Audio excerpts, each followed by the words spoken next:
News 8 reporter Ariana Cohen and photojournalist Teen Howard have seen many scenes just like this over the last 2 weeks of covering the Dixie Fire. Truly heartbreaking. News 8 is giving you now a behind-the-scenes look into their journey to Northern California and the devastation and resilience they have seen firsthand. Here's Ariana Cohen. Just boarded on the plane now, heading to cover the Dixie Fires. Thank you and welcome aboard. My photojournalist Teen Howard and I flew from San Diego to Northern California last week. And we just arrived here in Sacramento a couple hours ago, got this rental car. We're going to make a long drive. And off we went to begin our journey to cover the single largest fire in California history. The air quality here has gotten progressively worse. We can see the ash in the air, making it hard to breathe. And residents agreed. It's kind of like hurting my eyes when I first came out of the house. I have asthma and I can definitely feel it. Take a look at some of these damages the Dixie Fire has already caused in Janesville. We're here, man. As we drove through the smoky roads and devastated neighborhoods, we made our next stop in Janesville, where we met this friendly family who welcomed us to their home with a beautiful landscape and a chicken coop. The Janesville man took his family members in who had to evacuate, and he told us it doesn't matter how many fires may threaten his home, he never wants to move away from his neighborhood. Yeah, the wildlife in the yard, it's quiet, it's peaceful. We met people who were forced to evacuate. It's a little overwhelming to have to leave your home. It's jam-packed. Many leaving their homes to live in tents and trailers at an evacuation site in Susanville. Here, we learned how vulnerable yet courageous people really are for what they had to endure. Sorry, it's hard.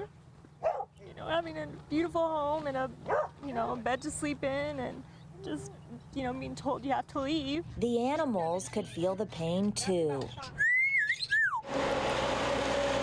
The following day, we made the trek to Greenville, a small historic town with a name more recognizable now, but not for the reasons the community wanted. This is where I was standing out here on the road. We met a Greenville man who stayed home when the fire ripped through. It's like, it's like somebody just came in here and dropped a bomb in this place. Until you actually really come here and you actually see this, the pictures that you see on TV don't do no justice at all, none. Greenville, the gold rush era town, is left with skeletons of once popular community bars, libraries, and restaurants. Structures built in the 1800s, reduced to smoldering ash, twisted metal, and only chimneys rising over the ruins. Well, even though everything else is gone, the foundation of the root of this community is held strong. We flew back a second time when we learned the Dixie Fire had scorched more than 600,000 acres. There he is. And even more fires were threatening small communities like Milford.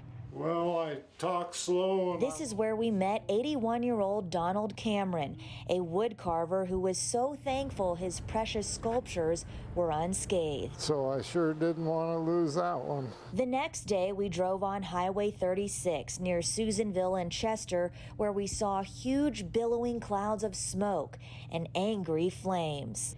We met best friends who shared stories of loss. It was like, God, just give me one reason. Let me tell you, I yelled, I screamed, I hollered at him.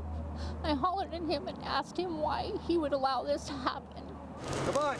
And we can't forget the firefighters, the heroes who have fought the flames for over a month. We want to get them back in, but we want to make sure they can get back in safely. Through all of this destruction, we saw the beauty of small communities and families pulling together. We're a strong community and we'll rise above this.